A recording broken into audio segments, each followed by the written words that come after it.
Le point de départ de ce livre, en fait, c'est un déjeuner qu'on a eu Nolwenn Weller, puisqu'on a écrit ce livre à deux, Nolwenn Weller et moi, avec une amie très proche. À ce déjeuner-là, elle nous a dit qu'elle avait été victime d'un viol, 10 ans auparavant, en fait, et qu'elle ne nous en avait jamais parlé.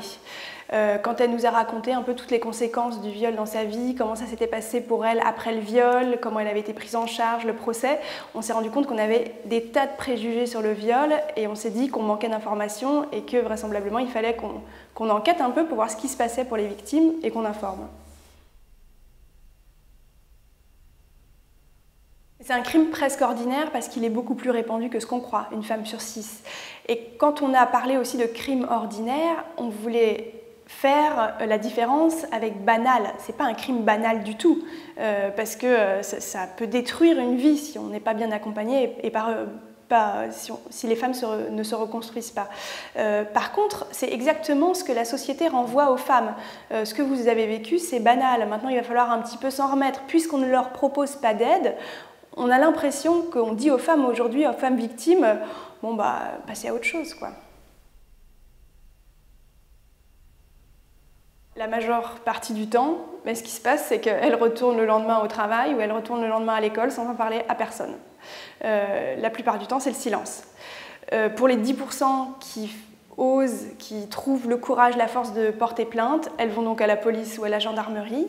Ça dépend si c'est un flagrant délit ou pas. À ce moment-là, elles vont tout de suite à la médecine légale pour qu'on puisse recueillir des preuves sur elles, qu'on fasse un constat de leur corps. Et ensuite, c'est l'instruction qui va commencer, l'enquête de police. Ça peut durer en moyenne 3 ans. Et le procès interviendra, quand il y a procès, quand il n'y a pas non-lieu ou classement sans suite, le procès interviendra en moyenne 5 ans après le viol.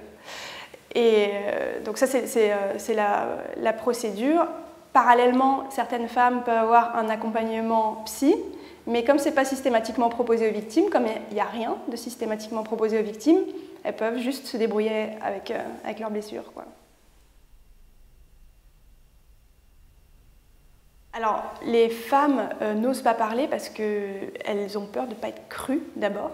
Elles ont peur que la procédure judiciaire les brise.